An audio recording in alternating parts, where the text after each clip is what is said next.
In 1843, the Manchester congregation included a 22-year-old German journalist and radical named Friedrich Engels. For a young man rebelling against the faith of his parents, the services held a great appeal. Engels was a bit of a rebel. I think he was the typical frat boy in many ways. He was very interested in the military, he was interested in sports, he loved pubs, he loved women. But he was also an intellectual. He was in many ways the kind of person you would immediately recognize as a leader and as somebody people would congregate around. Back in Germany, Engels had fallen in with a radical crowd, and his father was desperate to get him away from the bad influence of his friends. His father gets this idea that he should send Fred off to England, to Manchester, where the family business had a branch, and much to his relief, Fred agrees.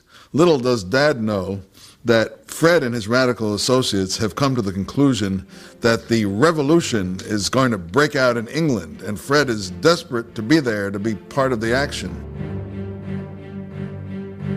Once in Manchester, Engels threw himself into writing what would become a famous study of the English working class during the Industrial Revolution.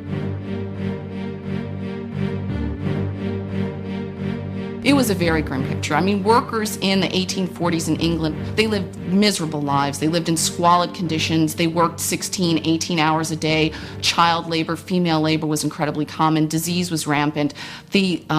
The living standards were just below probably what we would even expect in many underdeveloped countries today. It was a miserable, miserable time. Engels saw that the working class was miserable, and at the same time he was also envisioning a sort of salvation of the working class in terms of history providing a fertile ground for revolution.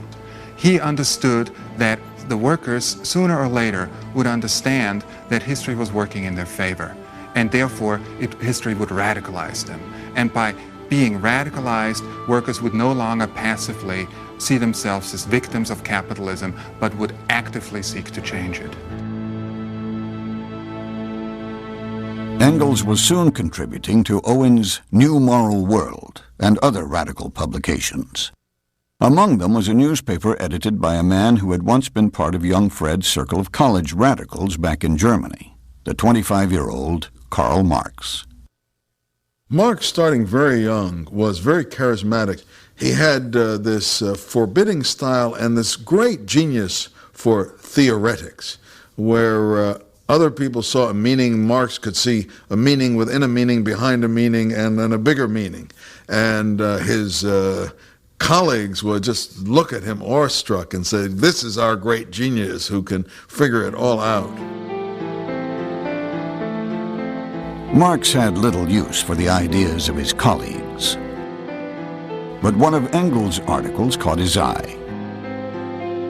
The two men began corresponding, and in the summer of 1844 they arranged to meet in Paris. It was the beginning of one of the most intellectually fruitful partnerships in history.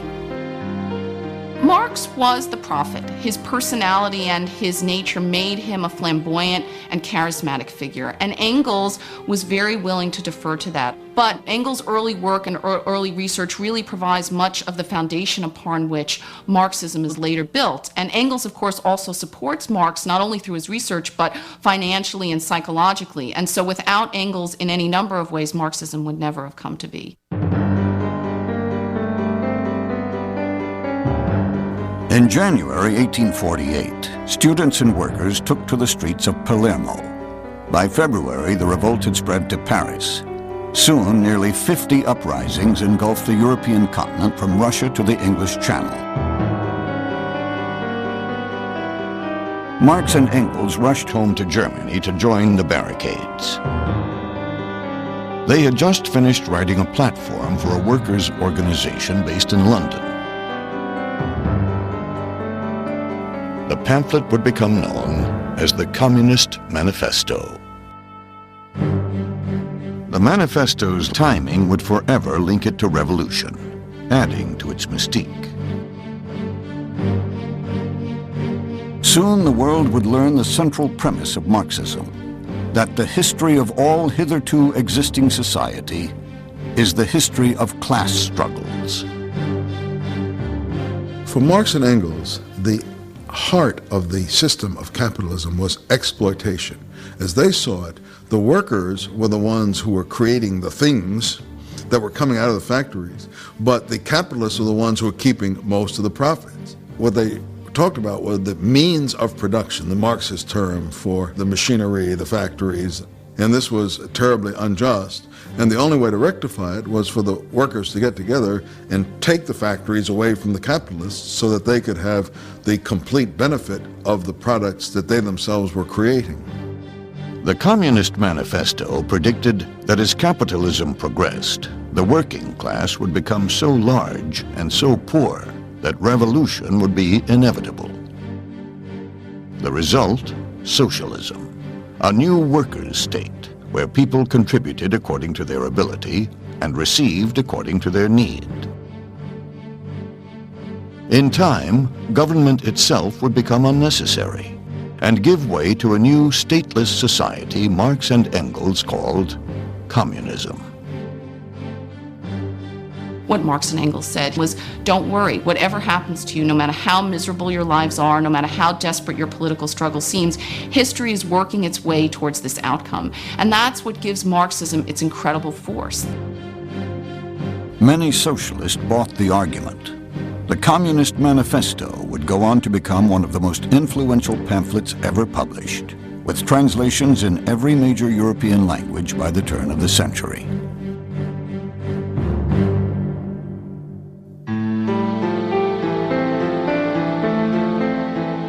But the manifesto was just a summary.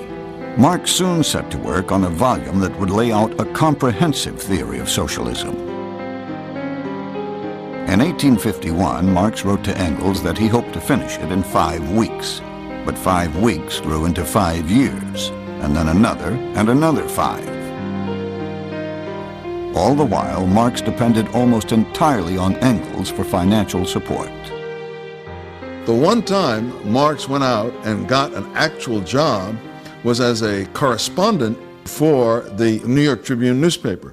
But he didn't speak English, and so he couldn't write the articles himself. Engels did speak English, and he got Engels to ghostwrite the articles for a number of years until he got his own English up to a level where he could write some himself.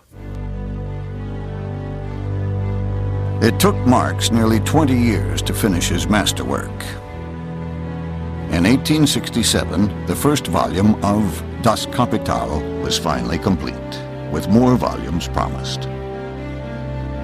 The book would soon be hailed as a breakthrough in political and economic thought.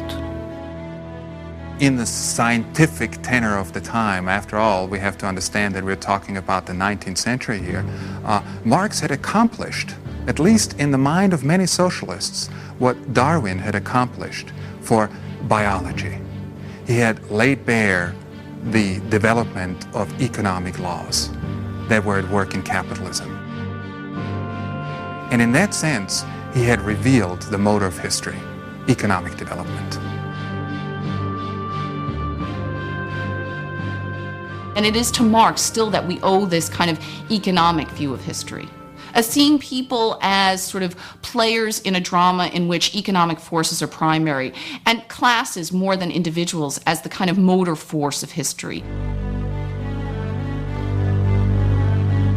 Engels survived Marx by 12 years. Thanks in large part to his public relations work, Marxism spread to workers' movements in Germany and across Europe.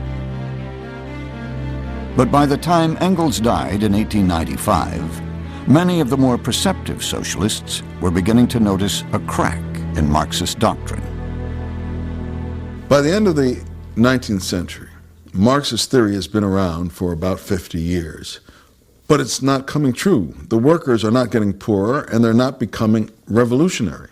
And at that point, there's sort of a choice. You can say, well, I'm for the workers and never mind the revolution, but we'll try to make things a little better step at a time. Or you can say, I'm for the revolution, that's what's going to give us the glorious new society, and if the workers aren't going to make the revolution, why, we'll find someone else to make it.